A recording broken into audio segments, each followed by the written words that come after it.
আজ আমি আপনাদের কাছে কর্কট রাশি মানুষদের 2026 সালের সেপ্টেম্বর মাস কেমন কাটবে এই নিয়ে আলোচনা করব। তো এটা কর্কট রাশি মানুষ রয়েছেন শুধু খুব মনোযোগ সহকারে শুনবেন। কর্কট রাশি হচ্ছে কালপুরুষের চতুর্থতম রাশি। এই রাশির অধিপতি গ্রহ চন্দ্রদেব। তাই কর্কট রাশির মানুষের মধ্যে ইমোশনাল ভাব দেখতে পাওয়া যায়।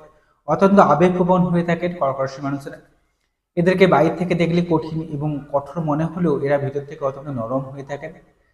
সিংহ মায়া মমতায় পরিপূর্ণ রাশি হচ্ছে কর্কট রাশির মানুষেরা। তবে মাঝে মাঝে এদের মধ্যে স্বার্থপরতাও দেখতে পাওয়া যায়। তবে কর্কট রাশি মানুষরা আবেগে বেশি ভেসে যান। নিজের আবেগকে নিয়ন্ত্রণ করতে পারলে কর্কট রাশির মানুষরা খুব সহজেই সাফল্য অর্জন করতে পারেন। আজকে সেই কর্কট রাশির মানুষের 2026 সালের সেপ্টেম্বর মাস কেমন কাটতে চলেছে এটি মূল আলোচ্য বিষয়। তাই যারা কর্কট রাশির মানুষ রয়েছেন অনুষ্ঠানটি খুব মনোযোগ সহকারে শুনবেন। নমস্কার, আমি অ্যাস্ট্রোলজার প্রণবাচার্য। আপনারা দেখছেন অ্যাস্ট্রোলজার বেঙ্গলি।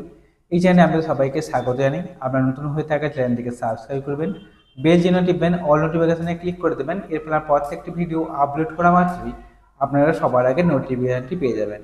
এছাড়া আপনারা যদি আমাকে জন্মদিন বিচার করা চান তাহলে মোবাইল নাম্বারটা রয়েছে আমার, এই মোবাইল নাম্বারে যোগাযোগ করবেন। শুরু করছি মূল আলোচনায়। প্রথমত বলবো, রাশির দ্বিতীয় পতি রবিদেব তিনি দ্বিতীয়ভাবে অবস্থান করছেন এবং আগামী 17ই সেপ্টেম্বরের পর থেকে তিনি তৃতীয়ভাবে অবস্থান করবেন। এই দুটি গোচরই, রবির গোচর আপনার জন্য অত্যন্ত শুভ ফলাফল দেবে।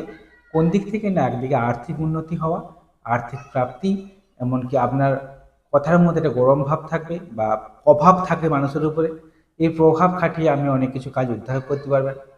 সেই সঙ্গে সেকেন্ড হাউসে কেতু থাকার জন্য এই সময় কুটুম্বদের সঙ্গে মনোমালিন্য, বিশেষ করে শ্বশুরবাড়ি থাকলে তার সঙ্গে মনোমালিন্য হওয়া বা সেখান থেকে কোনো সমস্যার সম্মুখীন হওয়াকে নির্দেশ করছে। তবে আপনার কথার জন্য অনেক সময় অনেকভাবে আপনার কিন্তু শত্রু বৃদ্ধি হতে পারে। তাই কথাবার্তা বলার সময় সাবধানতা অবলম্বন করবেন। আবার আপনার কথার জন্য আবার মানুষের সঙ্গে বন্ডিং সমস্যাও এটাও দেখতে পাচ্ছি বর্তমান সময়। তবে 17ই সেপ্টেম্বরের পর থেকে সমস্যাটা কেটে যাচ্ছে। এই সঙ্গে আপনারা কিন্তু এই সময় সাহস পরাক্রম উদ্যোগ উদ্যম দেখাতে পারবেন যে কোনো কাজে। সেই উদ্যোগ কাজে লাগিয়ে আপনারা যে কোনো জায়গায় সাফল্য অর্জন করতে পারবেন। তৃতীয় পতি এবং দ্বাদশতম ভাবের অধিপতি গ্রহ হচ্ছে বুধদেব, তিনি অবস্থান করছেন তৃতীয়ভাবে। এটি অত্যন্ত শুভ। এর ফলে আপনার কমিউনিকেশন স্কিল বৃদ্ধি পাবে। যোগাযোগ মারফত যারা কাজকর্ম করেন, মিডিয়ার লাইনের সঙ্গে যুক্ত রয়েছেন, ব্লগার, যারা লেখালেখির কাজকর্ম করেন, যারা ব্যাংকে চাকরি করেন, যারা ঘুরে ঘুরে বিজনেস করছেন, সেলসের কাজকর্ম করেন, মার্কেটিং লাইনের সঙ্গে যুক্ত রয়েছেন, তাদের জন্য বলবো এই পুরো মাসটাই খুব ভালো মাস। বা এরকম ধরনের সূর্য মাসের মধ্যে এত ভালো সময় আপনারা কখনোই পাবেন না। দশা যদি ভালো চলে আপনার, তাহলে কিন্তু এই সেপ্টেম্বর মাসে আপনি কিন্তু মার্কেটিং লাইন বা যারা লেখালেখির কাজকর্ম করে, ব্যাংকে চাকরি করেন, যারা কোনো রকমভাবে টাকা পয়সা লেনদেন বা কথা বেচা কেনা বেচার মাধ্যমে যারা বিজনেস করেন, তাদের জন্য অত্যন্ত শুভ মাস বা ভালো মাস বলা যাচ্ছে। ব্যয় ভাব বৃদ্ধি পাবে, কারণ দ্বাদশতমভাবে অবস্থান করছে মঙ্গলদেব। এর ফলে কিন্তু এক প্রকার মাঙ্গলিক যোগের সৃষ্টি হচ্ছে। এবার দেখতে হবে আপনার জন্মছকে মাঙ্গলিক যোগ আছে কিনা। যদি মাঙ্গলিক যোগ থাকে তাহলে এই সময় মঙ্গল গ্রহটি দ্বাদশতমভাবে থাকার জন্য মাঙ্গলিক যোগটা অ্যাক্টিভ হচ্ছে। এর ফলে দাম্পত্য কলহ, স্বামী স্ত্রীর মধ্যে অশান্তি একটু বৃদ্ধি পেতে পারে। সেই সঙ্গে ব্যয় ভাবও বৃদ্ধি পাবে। টাকাগুলো ইনকাম করলেও টাকাগুলো কিন্তু কোথা থেকে ব্যয় হয়ে যাচ্ছে, এটা আপনাকে কিন্তু ফেস করতে হবে। তবে একটা কথা হচ্ছে কি, আগামী 18ই সেপ্টেম্বরের পর থেকে এই ব্যয়ভাবটা কিছুটা হলেও কমবে, কারণ 18 সেপ্টেম্বরের পর থেকে রাশিতেই কিন্তু মঙ্গল গ্রহের অবস্থান হচ্ছে। তবে 18 সেপ্টেম্বরের পর থেকে মঙ্গল যে রাশিতে যখন আসবে, তখনও কিন্তু আপনার কিন্তু দাম্পত্য কলহ থাকছে। যদি মঙ্গল যোগ থাকে তাহলে দাম্পত্য কলহ বৃদ্ধি পাবে। তবে মাঝে মধ্যে রাগ হওয়া বা আপনার রাগের যে বহিঃপ্রকাশটা কমে যাচ্ছে, অর্থাৎ আপনার কারোর উপরে রাগ হলো, তাকে যে বকবেন বা কিছু বলবেন, এই বকতে গিয়ে যেন কোথায় বাধাপ্রাপ্ত হলেন এবং সেটা ভিতরে ভিতরে গুমড়ে নিজের শরীরের ক্ষতি বা মানসিক কষ্ট, এগুলো কিন্তু ফেস করছেন বর্তমান সময় এবং পুরো মাসটাই এইটিকে সমস্যা এখনো চলবে যদি আপনার কর্কট রাশি বা লগ্ন হয়ে থাকে। তবে কর্মজীবন অত্যন্ত শুভ। কর্মক্ষেত্রে সাফল্য, কর্মপ্রাপ্তি যোগ রয়েছে। যারা কর্মপ্রাপ্তির জন্য চেষ্টা করছেন, এদিক ওদিক দৌড়াদৌড়ি করেন, তাদের জন্য কিন্তু এই সময় বলবো যে কর্মপ্রাপ্তির সুযোগ রয়েছে এই সেপ্টেম্বর মাস জুড়ে। সেই সঙ্গে কর্মক্ষেত্রে উন্নতি, কর্মক্ষেত্রে আকস্মিক লাভ, কর্মের ক্ষেত্রে প্রতিষ্ঠা প্রাপ্তি এটাও নির্দেশ করছে। তবে 18ই সেপ্টেম্বরের পর থেকে যখন রাশিতে মঙ্গল অবস্থান করবে, তারপর থেকে কিন্তু এটা কনফিডেন্স লেভেল একটু কমে যাবে। কনফিডেন্স লেভেলটাকে নিজেকে তৈরি করতে হবে, তার জন্য আপনাকে যোগা করতে হবে, শরীরচর্চা করতে হবে, এর মধ্যে কনফিডেন্স লেভেলটা আবার ফিরে আসবে। চতুর্থপতি এবং আমাদের একাদশম ভাবের অধিপতি গ্রহ হচ্ছে শুক্রদেব, তিনি অবস্থান করছেন চতুর্থম ভাবে। খুব ভালো চতুর্থভাবে থাকার জন্য, সক্ষেত্রী হওয়ার জন্য এই সময় আমাদের গৃহসুখ বৃদ্ধি হবে, ঘরের মধ্যে সুখ থাকবে, এবং কি মায়ের কাছ থেকে হেল্প বা সাহায্য পেতে পারেন, আকস্মিক অর্থপ্রাপ্তি। যারা স্কুলে পড়াশোনা করছেন পড়াশোনায় মনোযোগ বাড়বে, পড়াশোনার জন্য এই মাসটি অত্যন্ত ভালো। স্কুলে যারা পড়াশোনা করেন, যারা কলেজে পড়াশোনা করছেন, যারা হায়ার কোনো ডিগ্রি কোর্স করছেন, সকলের জন্য বিদ্যার্থীদের জন্য এই মাসটি অত্যন্ত শুভ মাস বলা যায়।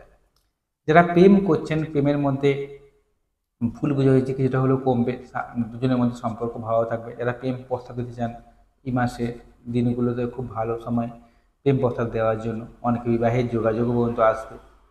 অষ্টমভাবে রয়েছে রাহু, অষ্টমভাবে রাহু থাকার জন্য মাঝে মধ্যে আমাদের কিন্তু ছোটোখাট লাগা, বিপদ আপদ এইসব কিন্তু জড়িয়ে পড়তে পারেন, এটাও কিন্তু সাবধানতা অবলম্বন করা দরকার। তাই রাস্তাঘাট পারাপার হওয়ার ক্ষেত্রে সাবধানতা অবলম্বন অবশ্যই করবেন। অষ্টমভাবে রাহু থাকার জন্য যারা মামলা মোকদ্দমায় জড়িয়ে আছেন বা মামলা মোকদ্দমা চলছে, তাদের কিন্তু মামলা মোকদ্দমা দীর্ঘমেয়াদী হয়ে যেতে পারে, সেখান থেকে অর্থহানি বা সেখান থেকে সমস্যা সম্মানহানি পর্যন্ত হতে পারে। তবে এই সময় কোনো ঝুট ঝামেলা জড়াবেন না। এই মাসটা ঝুট ঝামেলা জড়ালে সেই ঝুট ঝামেলা দীর্ঘমেয়াদী হয়ে যাবে বা সেখান থেকে সম্মানহানি হওয়া বা কোনো সমস্যার সম্মুখীন হওয়ার সম্ভাবনাকে বাড়িয়ে দিচ্ছে। তবে যারা অ্যাস্ট্রোলজি নিয়ে পড়াশোনা করেন, অ্যাস্ট্রোনমি নিয়ে পড়াশোনা করেন, গবেষণামূলক কাজের সঙ্গে যুক্ত রয়েছেন, তাদের জন্য ভালো মাস এটি। নবমভাবে রয়েছে শনিদেব, যে শনি হচ্ছে আমাদের সপ্তমপতি এবং অষ্টমপতি, নবম হয়ে যাওয়ার জন্য ভাগ্য সহায় হবে, আটকে থাকা কাজগুলো উদ্ধার হবে। এই সময়টা বা এই সেপ্টেম্বর মাসটায় আপনার লাইফ পার্টনারকে মতামতকে যদি গুরুত্ব দেওয়া, অর্থাৎ আপনি যদি পুরুষ মানুষ হয়ে থাকেন, আপনি যদি কর্কট রাশি বা লগ্ন হয়ে থাকে, আপনি যদি বিবাহিত বা বিবাহিতা হয়ে থাকেন, তাহলে আপনি যদি পুরুষ মানুষ হয়ে থাকেন তাহলে আপনার ওয়াইফের মতামতকে গুরুত্ব দেবেন। আপনি যদি মহিলা হয়ে থাকেন, আপনার হাজব্যান্ডের মতামতকে গুরুত্ব দেবেন। তার সাহায্যে আপনার কিন্তু বা তার মতামতকে গুরুত্ব দিলে আপনার কিন্তু অনেক জায়গায় আপনি সাফল্য অর্জন করতে পারবেন এই মাসে। এই সঙ্গে ভাগ্য সহায় হবে, আটকে থাকা কাজগুলো ধীরে ধীরে উদ্ধার হবে, হট করে হবে না, বাধা পেবে কাজগুলো কিন্তু আস্তে আস্তে উদ্ধার হবে। যারা বিবাহিত রয়েছেন তাদের জন্য বলবো লাইফ পার্টনারের মতামতকে গুরুত্ব দিলে কিন্তু অনেক জায়গায় ক্ষেত্রে বলতে গেলে শুধুমাত্র মাঙ্গলিক যুগ থেকে থাকে আমাদের জন্মছকে, বা আপনি যদি মাঙ্গলিক জায়গা হয়ে থাকেন তাহলে কিন্তু দাম্পত্য জীবনে অশান্তির সমস্যা কিন্তু চলবে এবং ব্যয় বৃদ্ধি পাচ্ছে। যদি না থাকে না, মাঙ্গলিক যোগ না থাকে, তাহলে কিন্তু এই সমস্যাগুলো আপনার জীবনে এতখানি আসবে না। এবার বৃহস্পতি গ্রহটি যে নবমপতি এবং আপনাদের ষষ্ঠ ভাবের অধিপতি, তিনি রাশিতেই অবস্থান করছেন এবং শ্রুতঙ্গী হয়ে, এটি সব থেকে আপনার পজিটিভটি। এর ফলে যতই সমস্যা আসুক না কেন আপনার জীবনে, সমস্ত বাধা বিপত্তিকে কাটিয়ে আপনি এগিয়ে আসতে পারবেন। আপনার কানের পাশ দিয়ে সমস্ত বাধা বেরিয়ে চলে যাবে, কোনো আপনাকে কোনো টাচ করতে পারবে না। কারণ নবমপতি হয়ে রাশিতে অবস্থানের জন্য আপনার যদি বাবা থাকে, বাবার সাহায্যে আপনার কোনো কর্মপ্রাপ্তি হওয়া, বাবার সাহায্যে ভাগ্য উদয় হওয়া, বা বাবার কোনো কর্ম বা প্রত্যেক সূত্রে কোনো কর্ম প্রাপ্তিকে নির্দেশ করছে এই মাসে। শুধু তাই নয়, গুরু কৃপা লাভ বা ঈশ্বরের একটা আশীর্বাদ আপনার উপর বর্ষিত হবে। সেই সঙ্গে শত্রু নাশ হবে, যে কোনো প্রতিযোগিতামূলক পরীক্ষায় আপনাকে জয়লাভ এনে দেবে।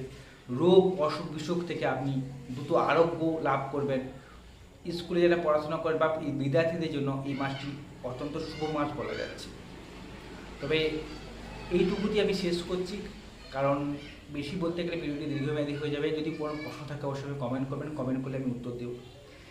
তবে একটা কথা আমি সবসময় বলে থাকি, সেটা হচ্ছে জন্মছক বা ঠিকই দৃষ্টি যেটা আপনার বাড়িতে রয়েছে, সেটা বিশ্লেষণ করা সবার আগে দরকার। সেখানে দেখতে হবে আপনার লগ্ন সাপেক্ষে শুভ গ্রহগুলো কেন্দ্র করে বসছে কিনা, ডিগ্রিগতভাবে কতখানি বলাবল পেয়েছে, নবাঙ্ক চার, দশমাঙ্ক চার, এগুলো দেখে পুঙ্খানুপুঙ্খ তথ্য বলে দেওয়া যায় যে বর্তমান সময় কেমন কাটবে, আগামী দিনগুলো আপনার কেমন কাটবে, বর্তমান সময়ে আপনি কী কী সমস্যার প্রতি আছেন, কী করলে এই সমস্যা থেকে আপনি দ্রুত বেরিয়ে আসতে পারবেন, তা বলে দেওয়া যায় জন্মছক বা ঠিকই দৃষ্টি বিশ্লেষণ করে।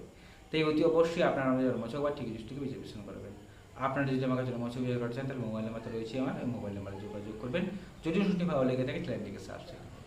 নমস্কার, সবাই ভালো থাকুন, সুস্থ থাকুন।